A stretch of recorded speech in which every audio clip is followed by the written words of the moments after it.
Guam's brown tree snake eradication efforts have been getting a lot of national attention lately, with headlines like "Mice dropping from Guam skies" all over the internet this week. The articles are about a U.S. Department of Agriculture Wildlife Services program that uses dead mice laced with acetaminophen to bait the invasive brown tree snake to its death. But it's not a new program. The USDA has actually been working on this technology for nearly a decade and did a pilot drop on Naval Base Guam in September of 2010.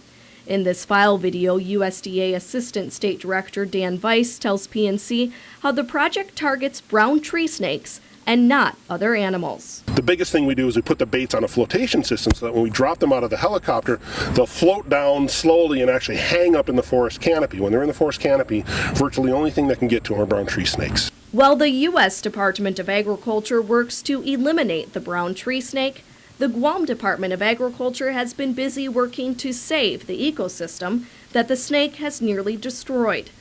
Wildlife biologist Diane Weiss says the brown tree snake is responsible for nearly wiping out Guam's native bird population. The brown tree snake coming in and impacting the bird population has also had cascading effects on the rest of the ecosystem in Guam.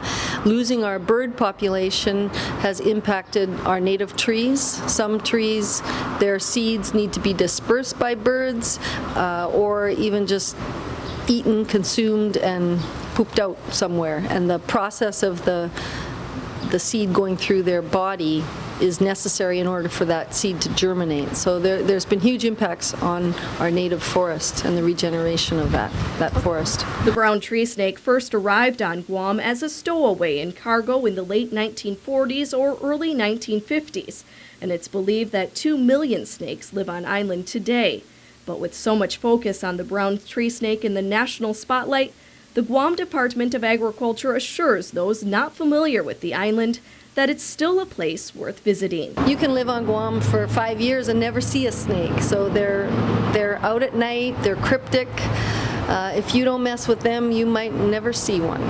So I think it's important for everybody to realize that Guam is a beautiful tropical island.